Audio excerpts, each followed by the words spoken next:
এখন আসেন বাংলাদেশ। সৌদি আরবের প্রধান খাবার ছিল খেজুর, জব, পনির, কিশমিশ। বাংলাদেশের প্রধান খাবার কি? আমরা কি খেজুর প্রতিদিন খাই? রমজান মাস আসলে খাই, আর তো কোনো খোঁজখবর থাকে না, তাই না? এটা আমাদের নিয়মিত খাবার না।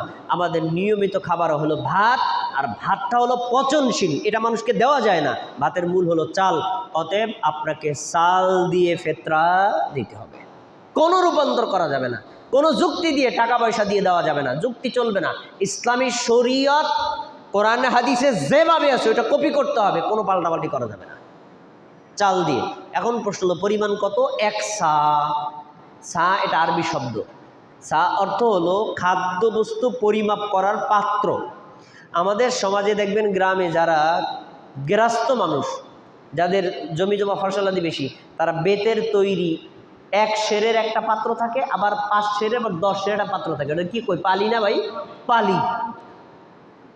এই পালি হলো তৎকালীন জমানায়, রাসূলের জমানায় ছিল, ওইটারে আরবিতে বলা হয় সা।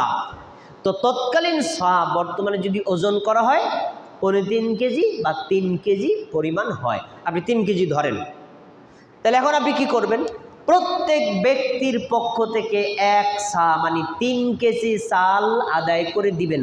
আপনি নিয়মিত যেই মানের চাল খান, 100 টাকার চাল খান ওইটাই, 30 টাকার চাল খান ওইটাই, আপনি যেইটা খান নিয়মিত ওইটাই।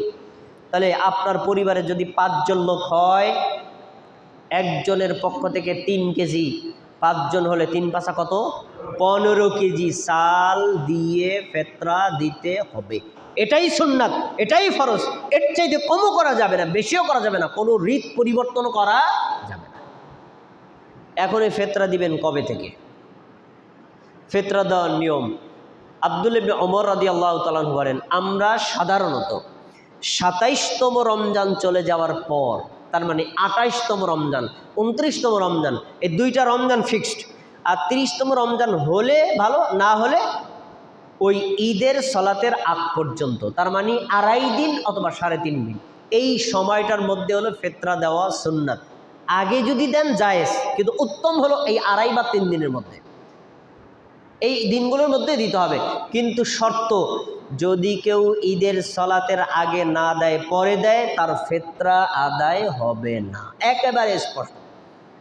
ফামান আদ্দাহা ক্বাবলা আস-সালাতি ফাহিয়া যাকাতুম মাকবুলা ওয়া মান আদ্দাহা বা'দা আস-সালাতি ফাহিয়া সাদাকাতুম মিনাস সাদাকাত।